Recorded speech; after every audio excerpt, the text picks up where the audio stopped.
ராமுவுக்கு ஒரு அத்தை, அவள் மீது பேரளவு பாசம். தினமும் காலை எழுந்ததும் அவள் வானத்தை நோக்கி ஏதோ பேசுவதை அவன் கவனிப்பான். ஆனால் ஒரு நாள் அவள் எழுந்ததும் மர்மமாக காணாமல் போனாள். அவளது படுக்கை மேசை மட்டும் இருந்தது, ஆனால் மனிதர் இல்லை. அந்த நாளிலிருந்து கிராமம் முழுக்க தேடல். காடு, ஏரி, கோவில், எங்கும் அவளை பார்த்தார்கள். ஆனால் கிடைக்கவில்லை. ஒரு மூதாட்டி சொன்னாள், பிள்ளையார் கோவில் கீழே பழைய மரம், அதுக்குள் ஆவிகள் ஒளிந்து வாழும்.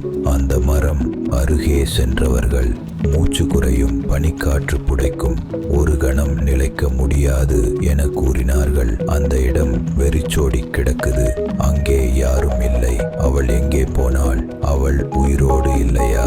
சில நாள் கழித்து அந்த கிராமத்து மக்கள் சிலர் ராமு அத்தையை அந்த மரத்தின் அடியில் கண்டதாகவும் பிறகு மறைந்து போனதாகவும் ராமுவிடம் சொன்னார்கள். அப்போதுதான் ராமுவிற்கு அந்த மூதாட்டி சொன்னது உண்மை என்று புரிந்தது.